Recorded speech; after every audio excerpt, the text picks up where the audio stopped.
Salve, salve pessoal! Uma das situações mais difíceis para o laboratório de análises é você se deparar com uma plaquetopenia, né?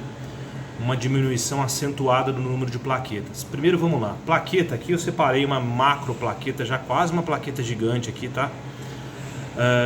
Para mostrar como ela é. Um fragmento celular, tá certo?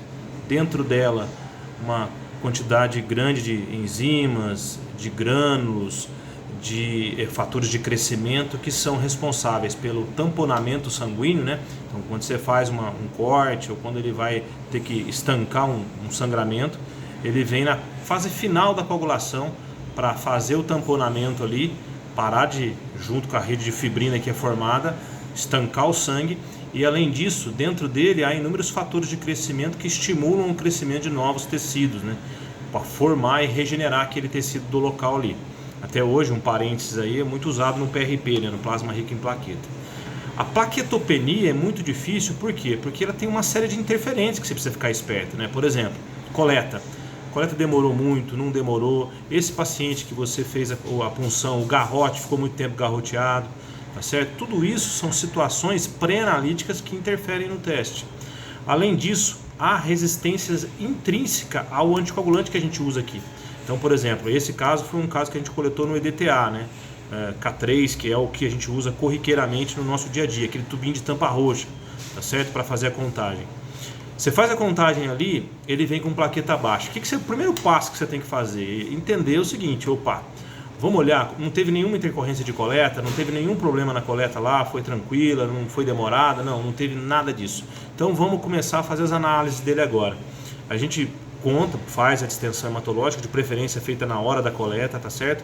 Vamos observar se há grumos plaquetários, se há agregados, né? Se eles começam a ter várias plaquetas juntas aqui. Opa, se tem várias plaquetas juntas, podem ser duas coisas, ou uma coleta de fato demorada, ou uma resistência ao EDTA. Tá certo? Esse agregado plaquetário leva à conclusão, de repente, de uma plaquetopenia artefatual. É um artefato teu. Você pode fazer isso aqui de novo, chamar o paciente para recoleta, tá certo? Agora, quando você vê uma plaquetopenia acentuada, nesse caso aqui dessa lâmina, 10.000 plaquetas, e você observa a lâmina, não vê plaqueta, tá?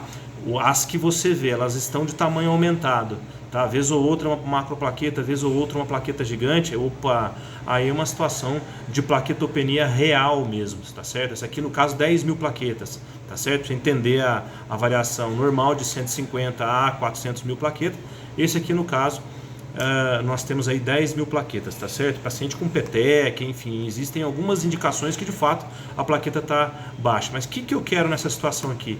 Isso tem que ser reportado para o médico imediatamente, tá certo? Então, diante de uma situação dessa, tem que reportar para o médico assistente direitinho e de preferência ou por telefone ou geralmente pelo WhatsApp, a gente faz isso. Você troca ideia e já fala, a gente pesquisou aqui, eu repeti isso no método manual, Reseckert, que se for o caso, né? Ou na câmara de Fuchs, lá você pode fazer isso também.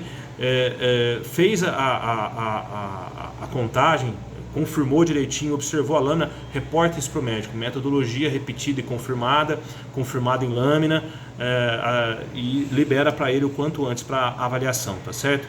Esses tipos de plaquetopenia é importantíssimo que você reporte, tá certo? Só fique esperto com os artefatos aí que podem surgir no meio do caminho e te dar um pouquinho de trabalho, tá bom? Um abraço!